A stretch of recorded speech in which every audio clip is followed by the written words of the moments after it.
right, guys, welcome back to the XG Podcast, episode 17. I think it's 17, right? I think so.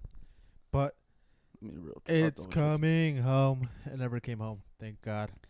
It's never been home. They've never won the Euros. They've never won a Euro. Yeah, 17. And it's so funny that they're regarded as such a big team. And they failed to fucking win. You know what? We've been preying on their downfall this whole tournament. And it's just even sweeter when they did it in the final and lost. I told you, Jerry, what's the biggest killer? Hope. And what did they have? Hope. I've seen so many English podcasts, so many English people, influencers, YouTubers, KSI, all of them talking about it's coming home. How about this Euros? And just seeing them sad, it just makes me so happy. I can't wait for those vlogs to come out because I've been watching on TikTok the pretty much anyone that vlogged the game and the reactions of it. Like Mark Goldbridge. Granted, I hate seeing it now. I think I low-key started becoming a Mark Goldbridge fan. Uh-huh. I hate seeing him down, but when it's England, it's different. It's different. I understand because there's certain people I'm like that are English that I like, but then when it comes to England, it's different. Mm-hmm. Everyone wants their downfall. I don't think anyone in Europe even wanted them to win. Because not even in the UK, Ireland, Scotland, they all wanted them to lose. Wales, yeah. Well, I've seen some mixed bags. I know some Scottish or some fans from that are around England were rooting for England. But no, not over here. We fucking hate them. Everyone hates them for good reason. Yeah, they thought they won the tournament. I think right after they qualified against was it the Netherlands? Yeah. They were interviewing people across outside the stadium, asking them what did they think about the final, and everyone kept saying like, "Oh, we already won it. We're in Spain. Like they're playing young kids. Like we won. It's over." And little did they know those kids fucking destroyed them. Well, the thing that baffles me is they had been watching up until now. For what reason? What gave them that confidence after seeing England through 6 games? What confidence did you get from those 6 games to be able to say that they can beat England or beat Spain when Spain looked like the best team throughout the tournament?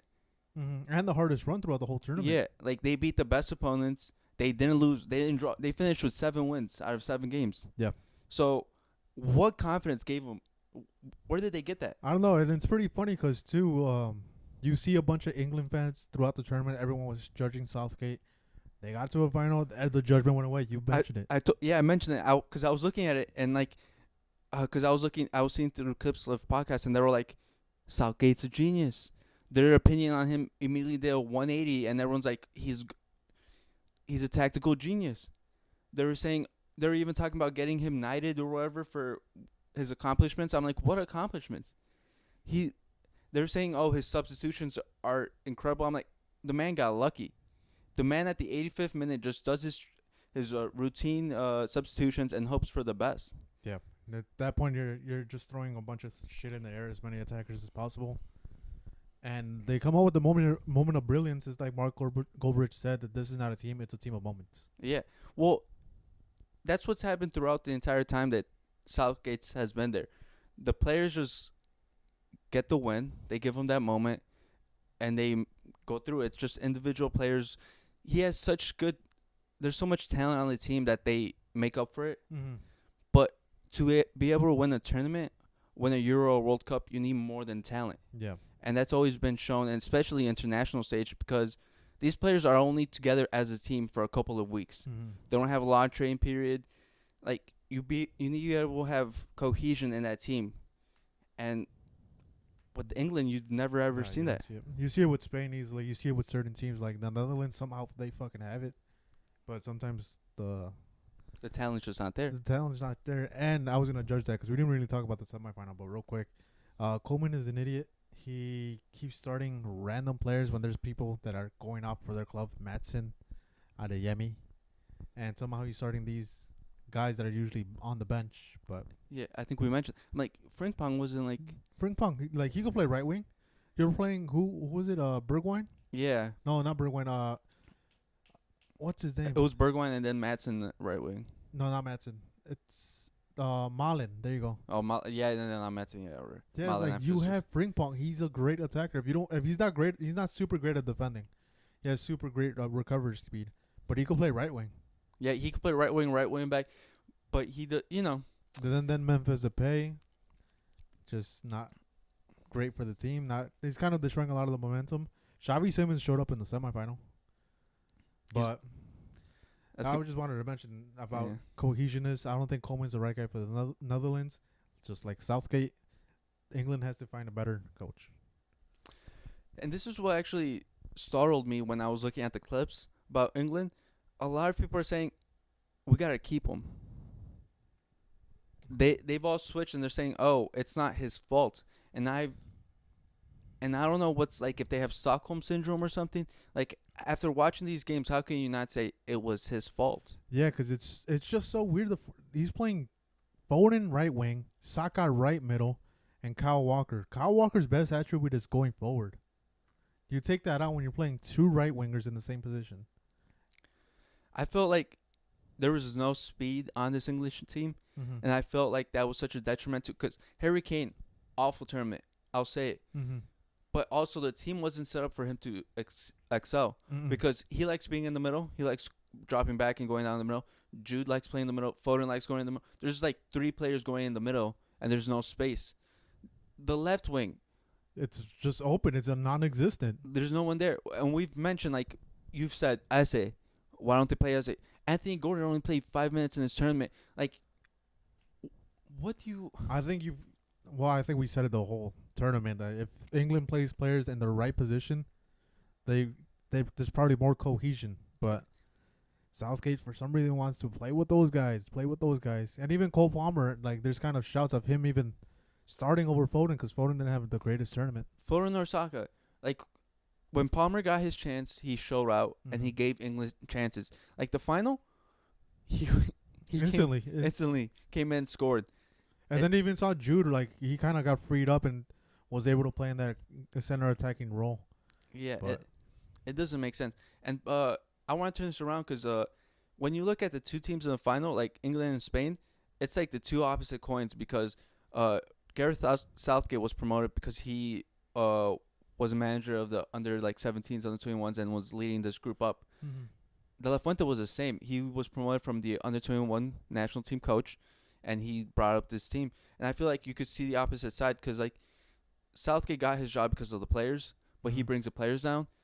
De La Fuente brings his players up because Cucurella was arguably the left back of the Euros. Yeah, and it's pretty funny too because we both thought that Grimaldo, there's no way he gets benched. Yeah, but Grimaldo played one game and he just didn't look that great. I think it was even in not preseason, but before the tournament, the preparation games, he didn't look great. And where did De La Fuente go? Back to Cucurella. Yeah, and granted, Cucurella started playing a lot better with Chelsea.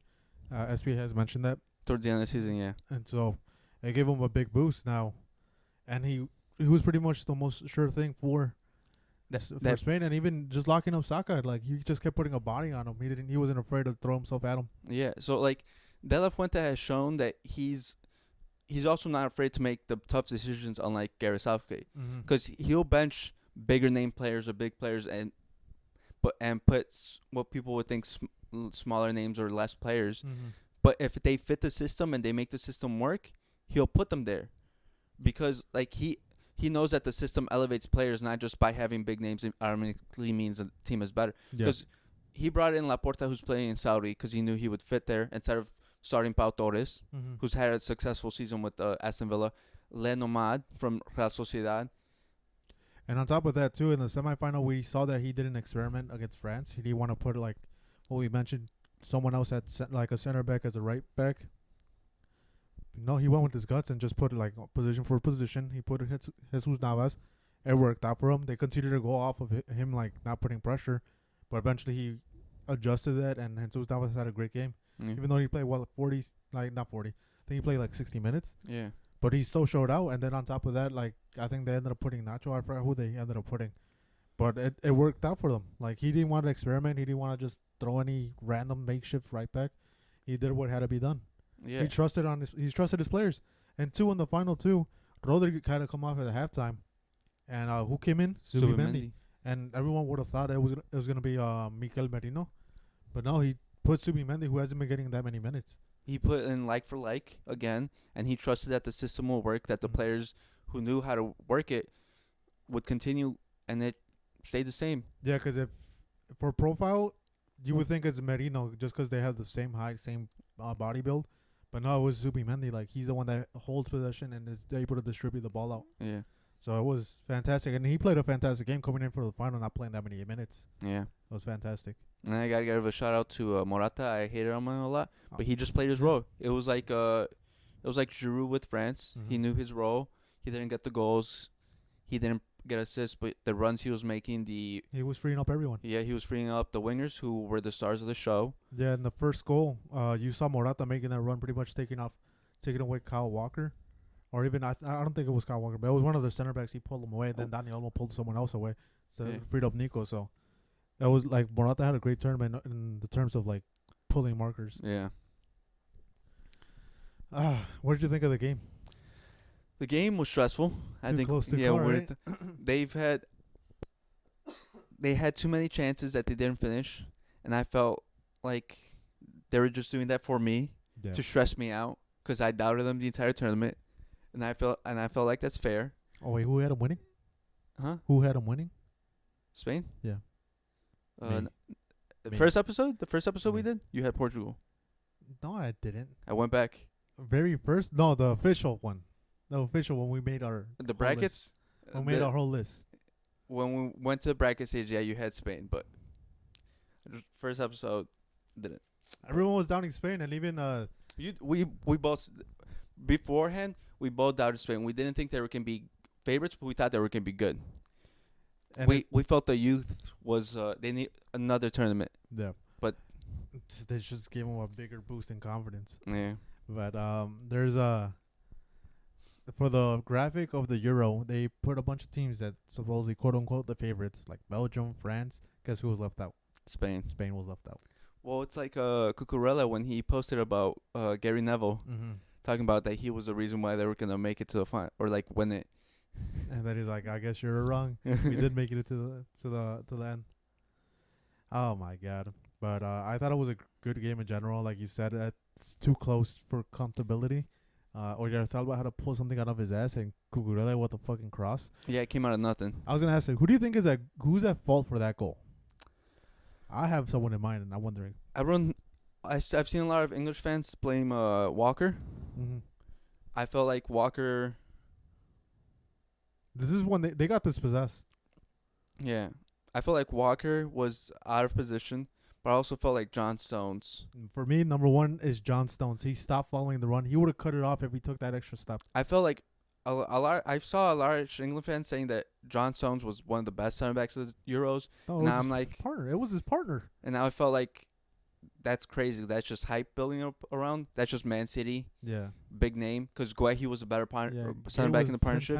I think he's probably one of the best center backs in the tournament. And John Stones was just there for the ride. And I felt like Kemba. I keep on going. But Walker, I felt like he got drawn in and was getting so out of place because he was making up for John Stones. Yep. Yeah, for me, it's 100% John Stones' fault. He didn't continue his run, and he didn't think the cross was gonna come through.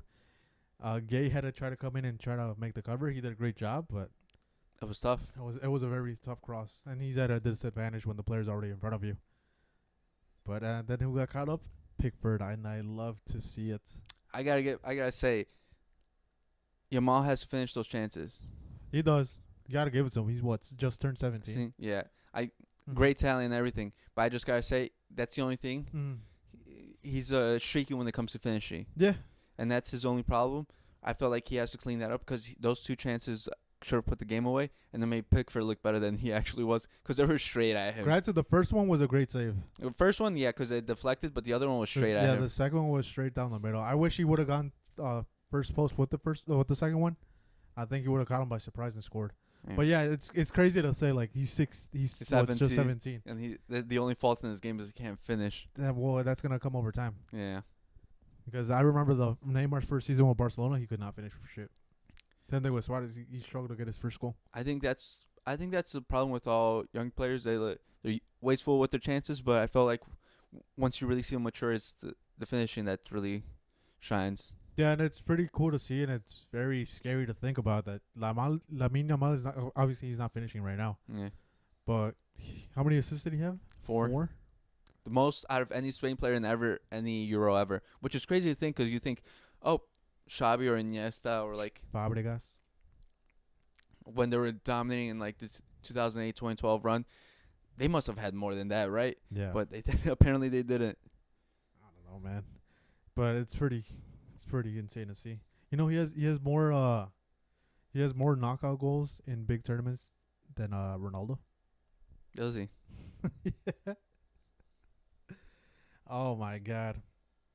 But so far they gave best young player of the tournament to Lamine. I mean, Definitely deserved. yeah. There was even shots for him winning player of the tournament. But I think they gave it to Rodri, rightfully deserved. You don't think it was rightfully deserved? I don't say it's not him, but I feel like There could have been shots for Lamine to win it. I feel like Dani Olmo was. Or Dani Olmo too. I really liked what Dani Olmo did whenever he came on. Mm-hmm. Well, he was such a big part of the offense, but also he would track back and connect to the midfield, and I really like him. I feel like he's up for a big move this summer. Yeah. Someone should Man City's calling his name. Not Man City. Please, not Man City. Man City's calling his name. And on top of that, he had that goal line clearance. Yeah. Thank you, Dani Olmo. Dude, Wherever you go, I wish you nothing but the best. You could go to Real Madrid. I wouldn't give a fuck. honestly. But nothing but the best. And he's so cheap too. I feel like all these Spanish players are. I think I sent it to you the transfer market before the final. There was like, they had Saka over Yamal in the transfer evaluation. I'm like, that's crazy. It's disgusting. The English over hype over value. But I think this is probably going to bring their hype down and their valuations down No. after this tournament. Hopefully, but No, because think about it. Nico Williams 60 mil buyout clause, and then I saw Daniel Olmo similar as it's well. like 25. I saw it was 40. Something like that, but it's cheap compared to these fucking English players. Yeah, I'm like, how is? Declan Rice 100 mil. Dude, Zubimendi's in there. I think he's going for like 40 mil. His Yeah. buyout cost was last year was 40 mil. I think right now it's 60 mil. It's crazy. These players are like nothing, but And another shout out to if you want a bargain and not pay 100 mil for Declan Rice, you could go to Colombia and look at Richard Rios. That guy's a baller, that he was. and you could buy him for like what 10 mil. Guess what team he was on before he went to Palmeiras? Which one? Mazatlan. Oh, was he? He was playing in Liga MX, but and when he was 21 years old, right now he's 24. But they would never play him. Yeah, typical. Typical Liga MX. But like, this just exposes how bad valued these English players are.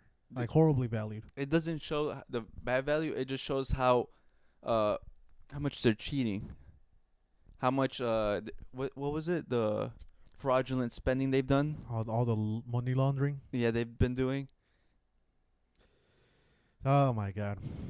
Because look at, I said Unai Simon was gonna be a terrific keeper. He was over Pickford easily. Not that hard.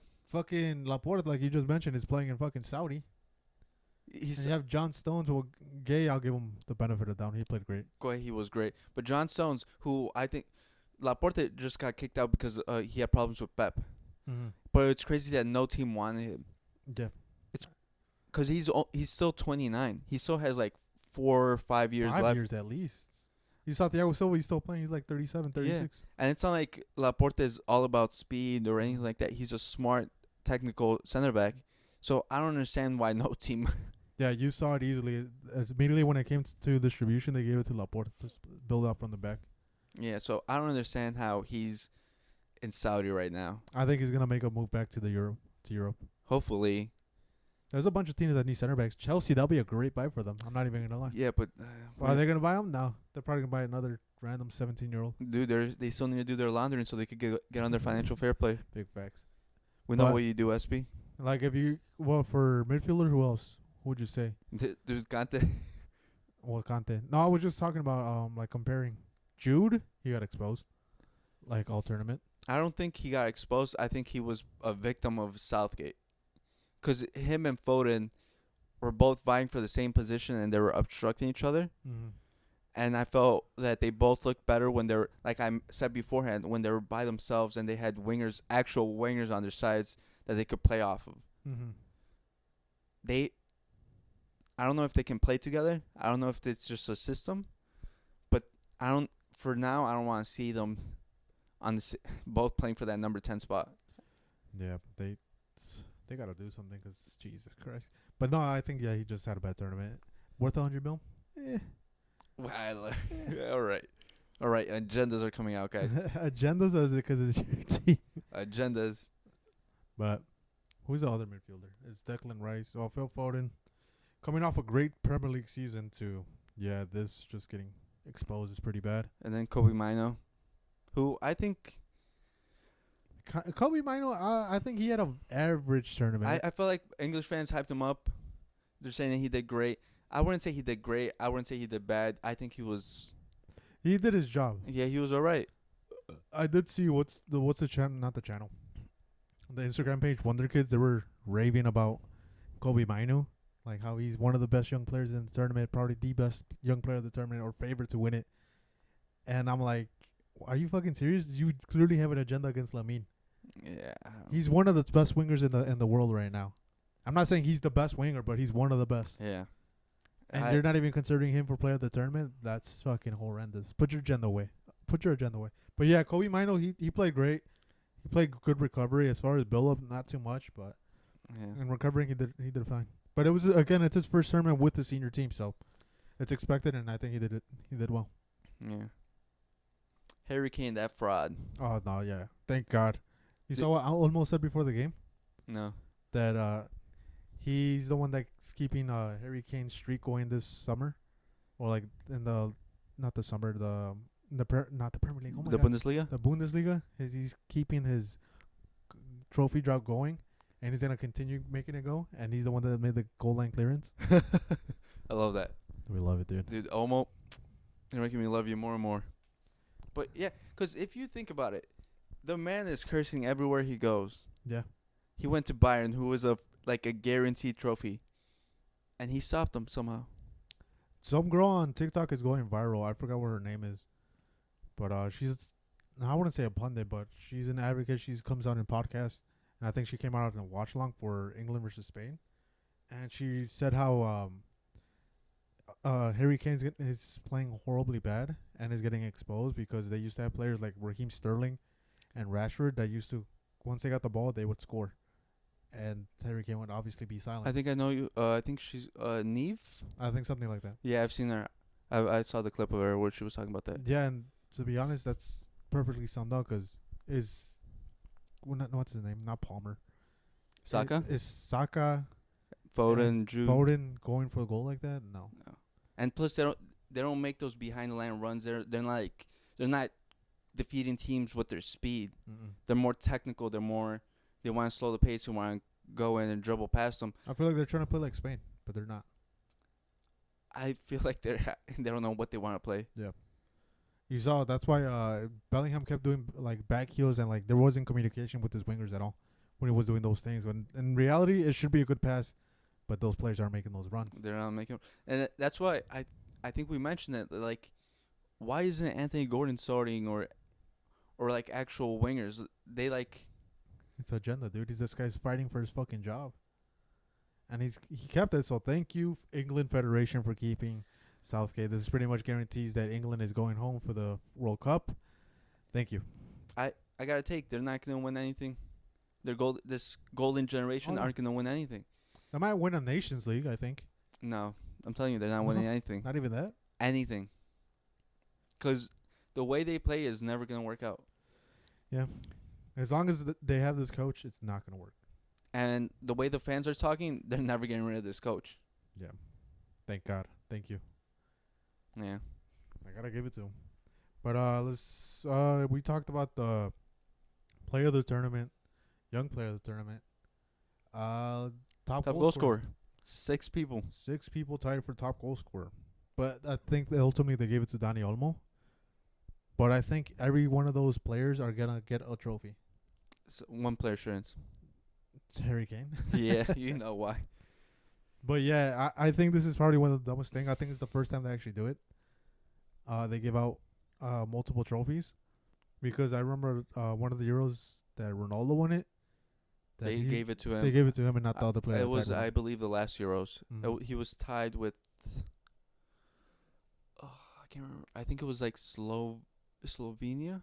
I forgot who. He had 5, and the Mhm. other guy also had 5. Was it Patrick Schick when he was going off? I think so. It might have been Patrick Schick. So I think it's probably the dumbest thing. They should have just gave it to one person. Like this one, like they gave it to Olmo just because he won the tournament, and I think that's deserved. Yeah. He made it all the way to the end. And also, Harry Kane should be on bottom of the list of. Because looking at it, Gori Gakpo, fair. Mm. The Georgia's Mikautse, Mm-hmm. fair. Jamal Musiala, fair, carrying Germany. And then Ivan Schranz from Slovakia. Fair. And then there's Harry Kane, who I don't know how he got those goals. We love it. We love it. He could have all those goals. He still has no trophies. I have more trophies than him. You see that trophy over there? I won that golf one. Yeah, Lamine has more trophies. This man finished high school and won a trophy before Harry Kane. that's how it should be. But honestly, the true top goal scorer was own goal. Own goal, dude. I heard, actually, I have recent news. It's breaking. Chelsea put in a $200 million bid for own goals. Jesus. Yeah, I would think, what was it, 11 own goals? Yeah. That's absurd. And they're saying the Euros is better than the Copa World- America The World Cup. and the World Cup. But let's change pace going to the Copa America. There's a lot to talk about here, both in-game and out-of-game. Where do you want to start? We'll start off with in-game. In game. Oh, wait, before we go, the Euros. What grade would you give it? I don't think this was one of the best Euros. If you had to grade it 1 through 10. I'll give it a 7. No, you know what? I'll give it an 8 because England didn't win.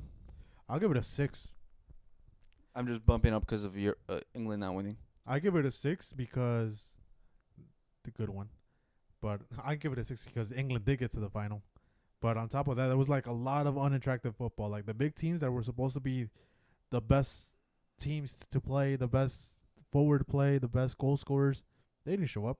The smaller nations showed up. If it wasn't for Spain, Turkey, Georgia, and what's the other one? Austria, or even Denmark, Romania. like I said, the small teams that didn't show up, this tournament would be ass. And Spain being the playing how they played, it's so rewarding seeing them win. Yeah. That's why I kind of also graded it up a little bit because I really like that smaller teams. And it felt like we saw some smaller names, and I feel like that's always nice in like World Cups and Euros and like Copa Americas when the smaller teams show out and we discover new players. Mm-hmm. I feel like that's always enjoyable.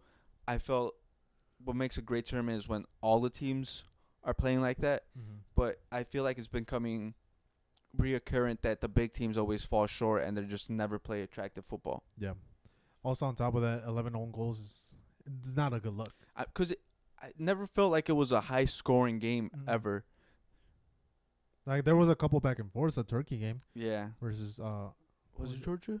I think it was Georgia. No, was it? No, Georgia got eliminated by Spain. No, but the last group stage game. Wasn't it Georgia, Turkey, and it was crazy? I think so. No, Georgia was. Oh, it was. I think so. But yeah, either way, the Turkey and Georgia games were amazing to watch. Yeah. France ones, horrible, dude. It's snooze fest. England, snooze fest. Netherlands, there were some hit or misses. The Netherlands versus Austria game was really fun. Portugal? Oh, they started out hot, but then The first game, that was it. that was it. The other games, they just, It was like a lot of trying to get Ronaldo to get his goal. I feel like it was just a mess. Germany, They started off hot too. they started off hot, and then I felt the They- team just started falling off. When he didn't want to bench Kai Havertz when he needed to be benched. Or even if you don't want to bench Kai Havertz, just put him as his natural position as a cam and put a fucking striker. But yeah, either way. Yeah, I feel like, like you said, Germany fell off, but I felt like the big teams also struggled and players certain struggled because what Jude mentioned in an exit interview, they are playing a lot of games.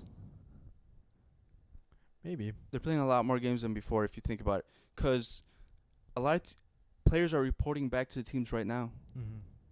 It's crazy because about teams are about to start doing their preseason for the next season already. Mm-hmm. Like the Euros just ended, and teams are already going, and there's still the Olympics to come. That's true. But either way, doesn't change my opinion on it. I give it a 6. No, I mean, that's fine, but I feel like as far as like the lack of play and yeah, maybe. I feel like FIFA have to figure out how to cut down on games because it's not good for these players. Should they do what the Copa America did and take off extra time so it's only for the final? I think we mentioned this. 70-80% of the time, extra time, nothing happens. Mm-hmm. Teams just go back and then just go through the motion. Especially in this Euro. Yeah, most of the time, there was one game where in the extra times it was actually good.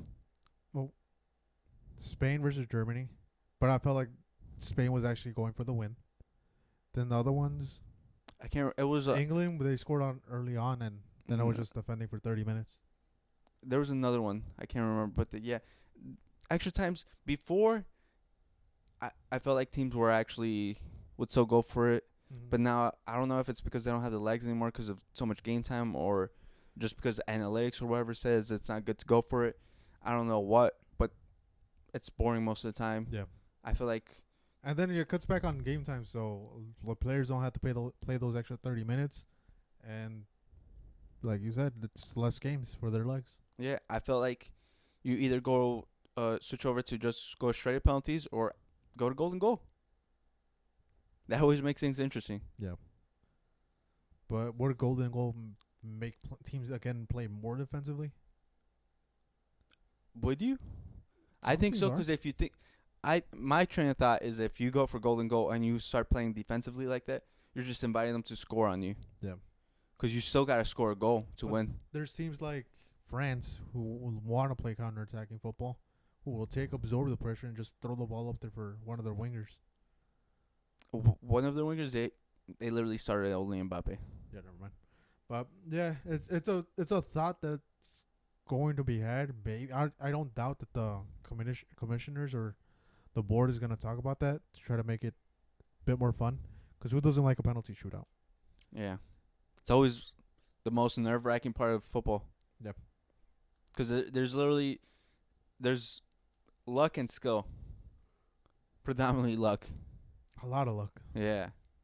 So it's always a coin toss and it's fun. Mm-hmm. You want to move on now? Yeah. Copa America. You want to start off field or field first? Let's do field. Field. You semifinals? No, we could just go straight into the thing. The semifinal real quick. Pretty sure you know Uruguay, Colombia. Shit show. Uruguay, yeah, it was a shit show. Uruguay could have easily finished it off. Didn't take the chances. Darwin became Darwin Nunez. I told you. Yeah, it was bound to come out, I guess. And then Suarez, he showed his age. He doesn't finish. He's limping on one leg. And Colombia just fucking held out. They were down to 10 men. And it was a pretty dumb red card. Yeah. But and the other side of the coin, Canada versus Argentina. How did that game end? Wasn't it penalty? No. It was one goal. It was who scored it? Why are we drawing a blank like that? Because it was a boring game. 2-0 Argentina. Oh yeah, there you go. 2-0. Julian Alvarez and then Messi. Oh yeah, the Messi deflection goal. Yeah. Yeah, it was an okay game. One thing I did complain about Canada, they were playing great like the whole tournament. The only thing is, they weren't taking this as a final. They were trying to help the Argentina players up. They're like telling them, "My bad." They were playing too nice. They were playing nice, but the other side of the coin, Argentina was letting them on the floor, talking shit to them, and Canada wasn't. But I think it's a good time for Canada. They're gonna use this as experience and go take it to the next tournament, the World Cup, and try playing with that intensity. Because yeah, like you said, they were playing too nice. Like you don't help them up, leave them on the floor. Yeah. I honestly I felt like Canada was playing better than Argentina Mm-hmm. for a good part of the game, and they got to finish. They left too many chances open, but I also felt like this is a good, like you said, it's a good sign. Like Jesse Marsh, literally just signed before the tournament started, and he led them here. He arguably could have gone to the final. Mm-hmm. It's a really good sign for Canada because they have good players showing up. I feel like there's gonna be a couple more moves for those Canadian players. Mm-hmm. Jonathan David deserves to be playing at a bigger club. If Canada wants to become a bigger team than what they are right now, because they're establishing themselves well in the CONCACAF. They gotta leave those MLS teams that already have Canadian teams, but start your own professional league. Because think about it, they don't have one. They have what, MLS, like Toronto, Montreal. Vancouver, Montreal. Those three teams. Fuck that. Create your own league. Create a relegation. Create a promotion. They could do it. I'm trying to think. I feel like I've heard of them having their own league. Do they? I think so, but it's just not that popular. I want to say in the back of my head, I feel like I've heard that, but I can't. I'm not gonna say for sure. But they should. If they do, they should just keep doing it and increase it, because like you can't rely on the U.S. because you only have 3 teams in the MLS.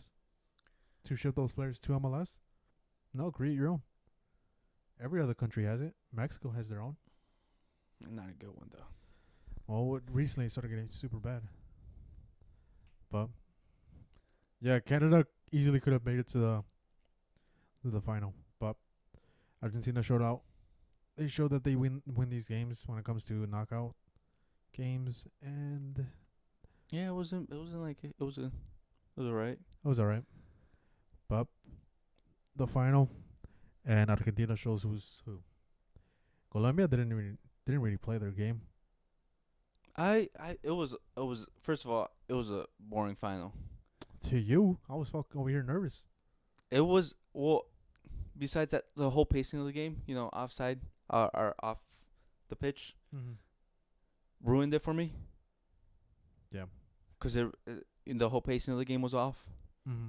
And I felt like the players weren't really playing really well from either side. I don't think one was better than the other. All right, let's go over the. First half, nothing happened. Yeah, it did. Messi got hurt. Messi was barely there. Well, he was there. Then he got his ankle twisted like in minute 30. He was playing awful. He was barely there. They started off hot, Jesse. What do you mean? The first 50 seconds they had a chance on goal. He was not there. But then he twisted the shit out of his ankle and got fucked. And then Argentina started playing better when Nico Gonzalez, who was probably the best player on the pitch, Scored an offside goal. and then Colombia, Arias was amazing in the final. Do you think so? He was getting cooked by Nico. He was really good. I think he was really good. I felt like he was the only CDM or midfielder that was tracking back. Arias, he's a right back. Oh, you're talking about Richard Rios. Yeah, dude, that dude. Oh, Richard Rios was a ballin'. Yeah, that's it. That's why I was like, I'm like, Arias. I'm like, I never mentioned Arias. Dude, I fucking, He yeah. was getting cooked by. Gonzalez, yeah, no, Yeah. I meant, yeah. No, Richard Rios was fucking balling out, Yeah. and someone should fucking buy him. Yeah, he should go to Europe. He was really good. James didn't really show up. No, James had a really silent game. And then I feel like their whole forward line was just relying on him. I think the whole forward line was relying on Luis Diaz, and he didn't really show up either. Well, Luis Diaz, this is my problem with him. I don't think he had a good tournament at all. He never showed out for me. Mm-mm. I felt like he was just there in name. He's known to take on players. Mm-hmm. He wasn't fucking taking anyone on. He wasn't. He really wasn't.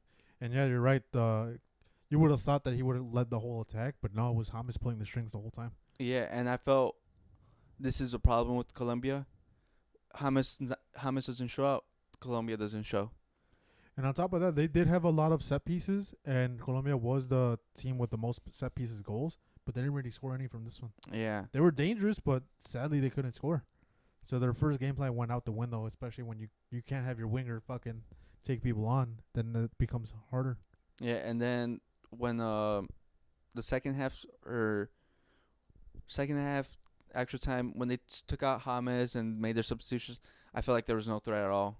Yeah, I think once it came to extra times, they took off Luis Diaz and went, and I think that was a really bad move because before they took him off in extra times, he was playing really well.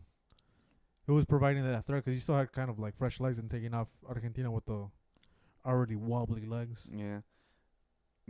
I felt like they were just playing to try to get to extra time. Mm-hmm. And then Lautaro Martinez scored off of a mistake. They were trying to play out. Got robbed by, who was it? Paredes. Paredes, He had that sick-ass tackle that robbed the ball. He stole the ball. He got a 1v1 with the goalie, which I think the goalie should have done better because it was straight above his head. He ducked down. You don't know where he plays? No. Liga MX. Yeah, He's makes the sense. Atlas keeper. Makes sense. But he was a pretty good goalie. But yeah, this one like he matrixed this shit out of the way. If he keeps his head there, he blocks it. Yeah, he keeps his head there. He blocks it, but he just kept moving his head back, and that shit was chalked. He wasn't trying to get concussed, Jesse. This is a final. He's not trying to get concussed. You got to do what you got to do. Who's gonna deal with the concussion, me or you? That's what he said. Obviously not him. And you know what? Who's at home crying? But I mean, I feel like this is a good redemption for Lautaro Martinez because in the World Cup he was missing everything. Not even that, even for Lo Celso, because he's the one that got benched for McAllister in that World Cup when he got hurt. Yeah, he took his spot, and Lo Celso's the one that gave him the assist pass. Yeah, and yeah, Lautaro too, because first of all, you're the top goal scorer, and then you get benched too by Julian Alvarez. Yeah, it's not bad because Scaloni realized he needs speed, and Julian provides that. And Lautaro accepted the role. Then he got called upon and he scored the game winner. So now that provides you with, well, what the fuck does Scaloni do from here on out? And also, I think we were mentioning, or I said beforehand, why does Argentina play with no speed on the outside? Nico Gonzalez is pretty fast. No, but he wasn't starting. Yeah. Like, they start off with no speed. Yeah, they don't. And that's a big problem because if they play like a team that actually takes advantage of that, they're in trouble. I think it's a lot of legacy things. They were playing Di Maria because it's his last game. Which one of the veterans. But I can buy Di Maria because the man shows out in important games. Mm-hmm. But as far as Messi, are you really going to bench Messi? Yes, I would. I wouldn't. But yeah, it's pretty tough just because you already have those two. So then it's like, who do you start? Julian, who has the speed, or Lautaro, who has the finishing? And he goes with Julian. Yeah. Because like with that group, like when he has tried to play Messi, Di Maria, and Lautaro, it's really slow. But now I think that Di Maria's leaving, he could start experimenting more and probably even play Julian, Lautaro, and Messi. I think Nico Gonzalez should start. Or even Nico, yeah. But right now, is it Messi's last game? I don't think so. I think he plays the Finalissima with Argentina one more time. You don't think he plays for a World Cup? If he does, he's going to be benched. I guarantee he's going to be benched. He's not going to start. I don't think he starts. That's what people thought of Ronaldo for this. And this one, I seriously don't think Messi starts. I think he starts for the World Cup. I think he keeps on going. I think that I don't know if he'll want it, but I know the outside voices and all the executives and everything will push for that. They're probably gonna have to play as a 4-2-3-1 and just keep him as a cam, and put outside pressure like you just said. Yeah, I don't know. But in my opinion, I don't think he starts. It's like you said, how are you gonna not start Messi? But you just disagreed with me. No, but I'm saying. Yeah, it's tough, especially because he's the face of everything. There's a lot of marketing back, and especially because it's gonna be in the U.S. Yeah. And by then, the cult of Messi is gonna grow even bigger. We're strong, Jesse. Made the right move coming to the U.S. He has that U.S. marketing, that U.S. PR. You know who's talking about Messi? Stephen A. Smith. That's how I know it's bad.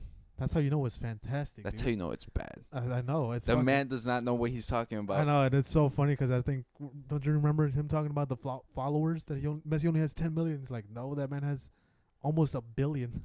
Yeah. I hate when U.S. sports was We talking. love it, dude. And my coworkers, I think this guy, he doesn't watch soccer at all, doesn't know anything about it. He's like, oh, but Messi, I'll watch him. I was like, Isn't he also a Spurs fan? No, that's not him. That's my manager. He knows about Messi, but it's this other coworker we have. Yeah. What team does he support? None. He doesn't watch soccer at all. All right. But he knows Messi. It's like, I don't really watch soccer, but if Messi's on, I'll watch. I was like, say less, dude. You're one of me. All right. We love it, dude. We love it. Yeah. But as far as starting, I don't think he does. You think he does, but I think that they're forced into starting him. only time will tell. Because there was also rumors that this was his last game with Argentina in general. But since Di Maria announced it, he didn't want to take the spotlight away. Supposedly, this is all speculation. This is not Messi telling me anything. I'm just saying. I don't know if you guys know, but Jerry and Messi are best friends. We are. He just sent me this jersey. Yeah, it's actually signed in the back. We would show you, but we don't want to brag. Too big of a back.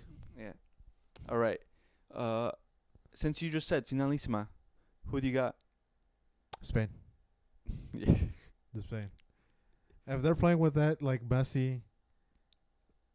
They're getting cooked. Messi, yeah. They're Messi. Well, Di Maria's not playing anymore, but Messi. I don't know. Just the speed of that. Who are you fucking stopping? Is Tagliafico really going to stop Lamine? Who's the right back? Molina? Molina's pretty good. Yeah, but Nico Williams? But yeah, you're going to have to face Nico Williams. So Spain is just incredible in general. But I think Spain takes it. And then also, I think their center backs are getting cooked too. Mm-hmm. Because what was it, Lautaro? No, their center backs? Argentina's? No, I think their center back pairing is probably one of the best in the world. No. Lisandro does not play club football to play with Argentina. Yeah, I think he gets cooked. And then Romero, I think he's one of the top 10 center backs in the world. When he's not hot-headed? Well, he plays for fucking Spurs. What do you expect? Yeah, but the man makes those bozo tackles. Oh, yeah. For some reason, you don't see that in Argentina. It's He's good. like secure when he makes those tackles, but with fucking Tottenham, Jesus Christ. You literally see that man make the roguest tackle out of them. They're like up 2-0. Let me get a red card real quick. Take out his knee. He wants a vacation. Yeah. But no, I think their center back pairing is fantastic, especially their goalie. They have probably the best goalie of the world. But I think the fullbacks that cook. And also midfield, I think they get cooked too. Yeah, the midfield is iffy. I think the Paul could probably hold it down. But if Argentina were to try to win that game, they're going to have to slow down the game a lot. They're going to have to constantly foul, try to get a set piece here and there, and just rely on Messi. I think the Paul is violating Lamine Yamal. Yeah, that's the thing. That's the scary part. He's going to have to hurt my player. Please don't. You're gonna be I hope Lamine Yamal has fucking finals that week. He can't play. Because I just want you to know, if it does happen, Argentinian players are dirtying him up. Oh, yeah. That's the scary part. And Nico Williams, too, who's going to become a Barca player. Oh, real quick, we never talked about the fantastic goal Lamine Yamal did on fucking Rabiot. Dude, he was talking shit. On that face, bro. And he's the one that can't cover him. His slow ass. Also, I think this is the champs. This is his fault. Because he started Camavinga last game, and they were doing amazing with him. And then he benches him and starts Rabiot for what reason? Because he talked, dude. Yeah, for real. Like, I think Camavinga probably stops this because he's faster laterally. Lamine Yamal noticed that he moving side to side that this guy doesn't recover well. And also, his fucking legs, they're long as shit, and they're, like, everywhere. And then we have to talk about Tchouaméni getting cooked, too, by Dani Olmo. Dude, he was covering for Rabiot. That he was covering for Rabiot, but that was an insane fucking touch. I was like, oh my god. And they were about to give that goal to an own goal. But no, that shit was going on target. But yeah, but going back for the Copa America, what are your thoughts on the game out of 10? The game, excluding outside factors, I wouldn't say it was the best final I've seen. Mm-hmm. I wouldn't say it's the worst. I'd say it was an average final. Yeah, I give it a 6. Yeah. Final in general? What about Copa America? Oh, that was for Copa America. No, that was for the final, just the final. Huh? No, the rating right now was just for the final. For the Copa America final. Yeah, it was average. What would you give it out like of 10? Like a 6. I give it a 6. Like a 6, maybe 5. Copa America in general? 4, 3. I give it a fucking 5 too. Yeah. There were a lot of low scoring games.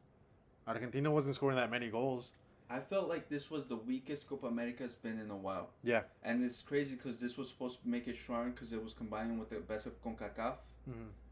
And the Copa got fucking dragged. Except for Canada. Except for Canada, but the big the big two of Mexico and the U.S. knocked out in the group stage. Yeah. Oh, no. Talk. Hello? Is your mic on? Yeah. Talk real. Hello? Hello? Hello? Hello? All right. Yes. It is on. It's on one track for some reason, but we're gonna keep it going. Yeah, what the fuck? As far as Copa America, I give it a 5, 4. No, your mic is on, but it's just recording on one track, but that's fine. Yeah, it's just bad. Brazil wasn't great. Brazil, like you were mentioning, weakest it's been in a long time. Argentina wasn't scoring that many. Argentina didn't look great. Uruguay was looking great, but then they started slowing down a bit. Yeah. When Darwin was missing chances. Colombia, fantastic. Best they've been. But Fine. It was unfortunate that they came in at such a weak time. Well, fortunately and unfortunately. Mm-hmm. Yeah, they slowed down a lot in the final. Ecuador was supposed to be good. Shat the bed. Came up against Argentina. Don't want to attack, just defend. I'm like, bro, you could attack. It's a two-sided game. Yeah, I felt like it was one of the weakest Copa Americas. The teams were bad. I don't know if there's like external factors or what it was, but it wasn't the best football to see. It wasn't great. And unfortunately, it allows European people to talk, which annoys me more. Yeah. And then there was a lot of outside factors into this game. Can I just start off? Go ahead. It has me worried. Because in a couple years, we have the World Cup, and what we just saw from the Copa America has me worried. Because it might just ruin or lower the excitement or like the final product of the World Cup, which is I hate because I love the World Cup. Mm-hmm. But the U.S. showed awful signs that it was ill-equipped to handle it.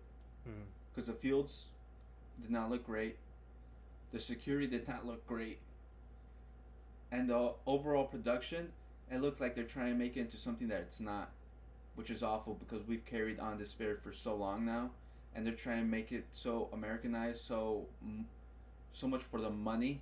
Mm-hmm. It's sad to see. So hopefully they learn their lessons from this Copa America and get ready for the World Cup. Yeah, we're texting back and forth.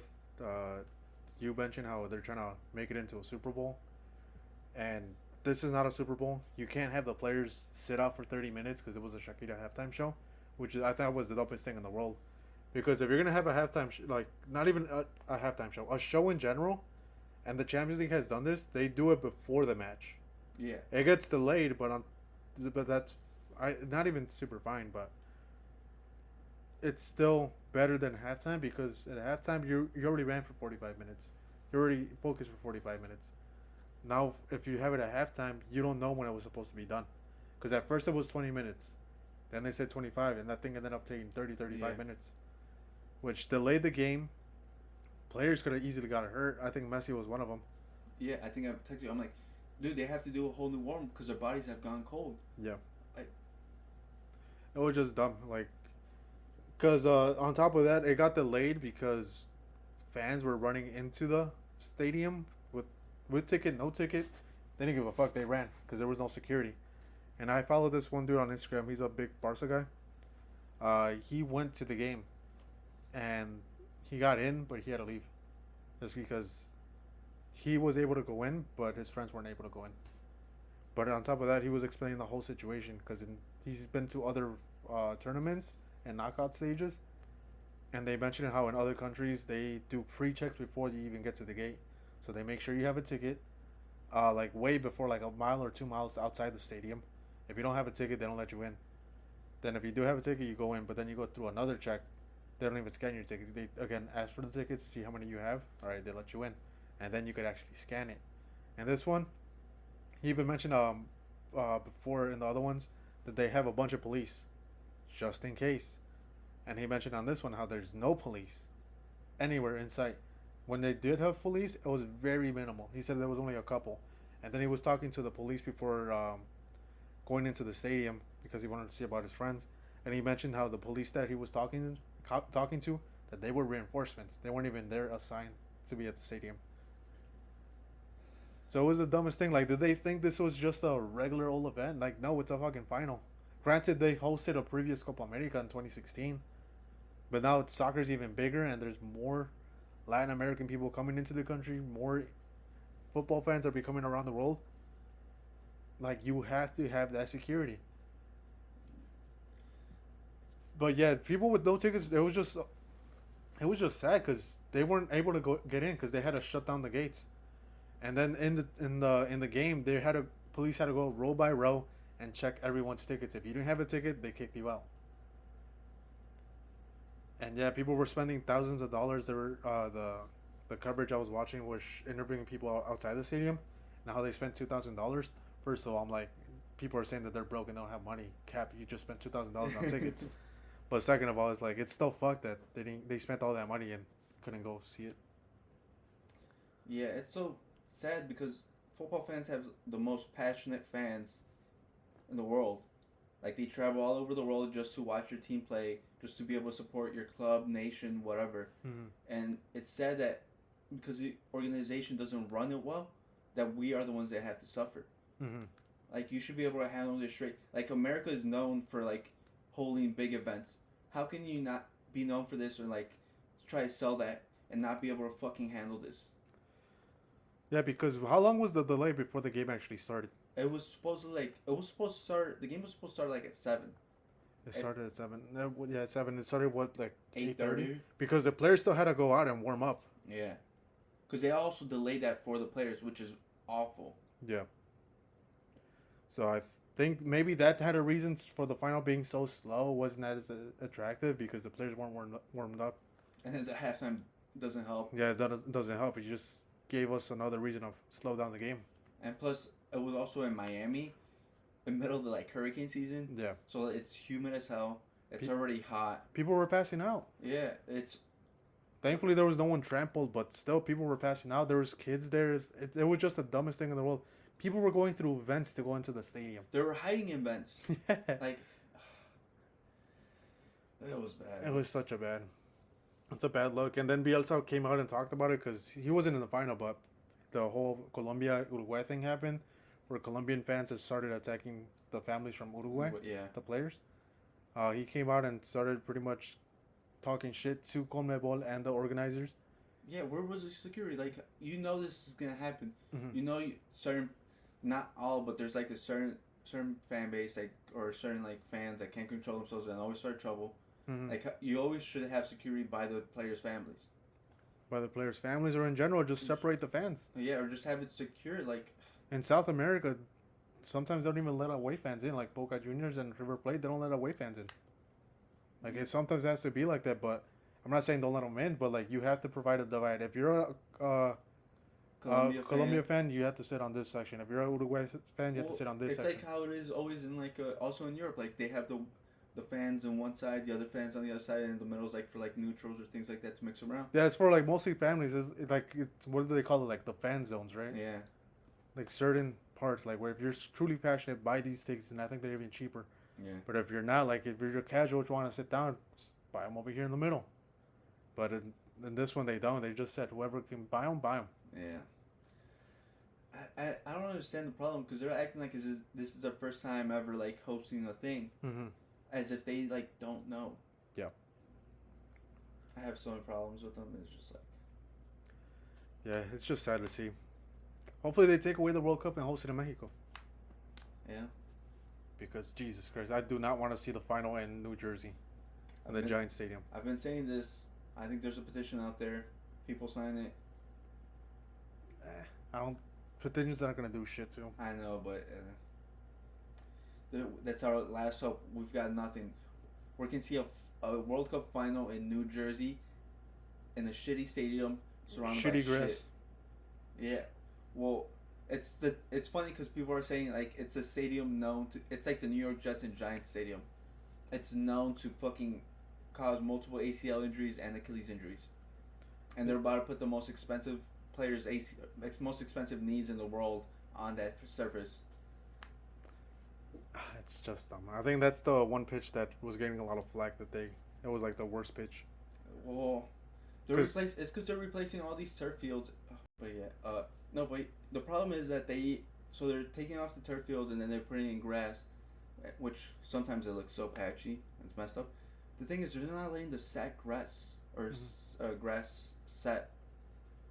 Yeah, that's what Bielsa said. Like you can see the mound where the connection is. There's not flattening out. It's just staying up, which is making the ball bounce. Yeah, because usually you're supposed to let it rest for like a couple weeks, so it gets all flattened out and it's a good surface. But they're just like putting it in the last minute and hoping for the best and thinking, oh, that's fine. Like, yeah, they put it in 1 or 2 weeks beforehand. Bielsa said probably one of them was supposedly 3 days beforehand. It's the dumbest thing in the world. At that point, just let them play on turf. probably safer. Yeah, at that point, just let them play on turf. But yeah, that was a little rant about that. Real quick, let's go over the awards. Uh, Best player, best player, James. James won it, deservedly so. I saw a lot of people getting mad that Messi was rumored to win it.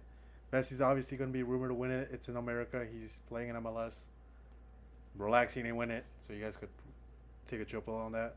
Top goal scorer, Lautaro, 5 goals at the end. 5 goals. Good tournament.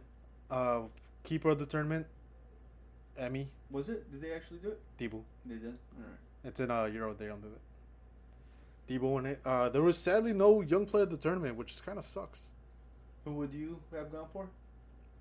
I don't even know. Kendrick Bass didn't play a great tournament. I don't even think Richard Rios qualifies for it. I don't know which rules we're going with. Regular rules or Premier League rules? Why? What's the Premier League rule? Remember I sent you Lamine Yamal qualifies even at 2031. How old would he be? 24. That's what 7 years. He's 17. He's 24. Yeah, I think you have to be under 25. Okay, Richard Rios. That's my player of the tournament. For Premier League, under 25. Because remember, Rashford still won it when he was like. Oh, when he was old. Yeah. Yeah, Richard Rios. If I have to give it to someone, it's him, the Colombian center mid. Jesus Christ, he's amazing. Played for Mazatlan and didn't get the chance, so he went back to Brazil. And he was playing. They discovered him when he was playing futsal. Flamengo discovered him when he was 19, bought him, sent him on loan to Mazatlan. Didn't get the playing time, brought him back, and then sold him to Palmeiras. And now he's probably getting a move to Europe. He deserves one. Yeah. Who do you got? Young player.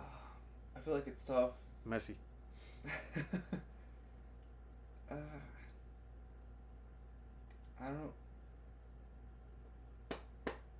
don't know. I want to give it to Canada. Mm-hmm. If we're going by those rules. Who was it? You're trying to look up the Canada lineup? No, because I can't remember. Kone. That was his name. Oh, okay. Kone. He looks really good. Also, like CM, box. Looks good midfielder. Yeah. Sadly, a lot of the young players didn't get to play, like, the Euro. Yeah, I feel like compared to the Europe, the Copa America was more older. Mm-hmm. I feel like there wasn't that many good young players, and the young players that came in with the hype and everything that did get the chance didn't really show up. Yeah. Well, then again, it's a very hard tournament compared to Europe. In Europe, they let you play a lot. Right here, now, if you're trying to get a rhythm, they shut it down and try to. Yeah, they play rougher here. Mm-hmm. But any other final thoughts about Copa America? What would you rate it? Oh, we already rated the tournament. Yeah, we already rated it. Any final thoughts? Yes, actually, next week we're gonna be doing something a little bit different for you guys out there. We're gonna try something out, see the reception, see if you guys like it, if we like it, how it works out. Because right now we're in an impasse where there's not a lot of football going on. Mm-hmm. It's mostly can be transfers, and we don't just want to talk about transfers, or if we can't talk transfers for that long. So we can try to add something. We might add other stuff in the future. So we want to hear your comments and things about it. So what we're gonna do is we need you guys in the comments below. Put your top 10 footballers that played since 2010. So top 10 footballers since 2010, right? For 10 years. So from 2010 to 2019 or 2010, 2020. Let's make it clear. What were the top 10 players in your opinion? It could be defender, goalkeeper, midfielder, Striker. forward, doesn't matter. Just give us your list of top 10. Yeah. So what we're gonna do is we're gonna do our own list, and then we're gonna ask our friends and families, some people that we trust or like talk football with, and then we're gonna make a compiled list, and then we'll talk about it. We'll have discussions about it next week. Number 1 being the best player. Number 10 being the lower of the best players. Each position matters. It has to be organized because we are gonna assign points to a certain to each spot. So, number 1 gets 10 points. Number 10 gets 1 point. Do you want to exclude Ronaldo, Messi, or do you want to see? No, I want to see. So do you want to do like 12 players since we know the 1-2 spots already? Yeah, sure, we could do 12. That way we have like 10 with Messi and Ronaldo and 10 without Messi and Ronaldo. See how it would look. Yeah, that's cool. So your top 12. Yeah, top 12. Top 12. Give us a list of your top 12. Number 1 being the best player with the most points given to. Number 10 being the least of the best players. And we want to see your list because there's going to be a variety of players. Yeah. He might say one player, I might say another player. I'm not going to start saying players because I don't want to influence you guys. But Messi. And yeah, just let us know. Yeah, let us know. And then we'll see that for next week. Next week or the week after.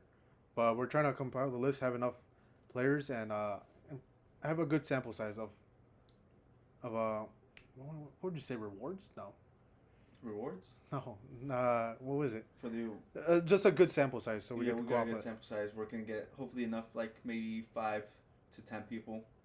10 people will be great. Yeah, so we could talk about it, have discussions about why we pick certain players, why we think that they're higher or lower. Yeah, so just good football discussion. Yeah, Jesse will create his list. I'll create my list, and then we'll have the community list.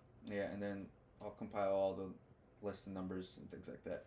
All right, sounds good, guys. Do you have any closing thoughts? No. Make sure to like and subscribe. Follow if you have our TikTok. It's the XG Podcast. The XG Podcast on YouTube. Like and subscribe. Send this to a friend.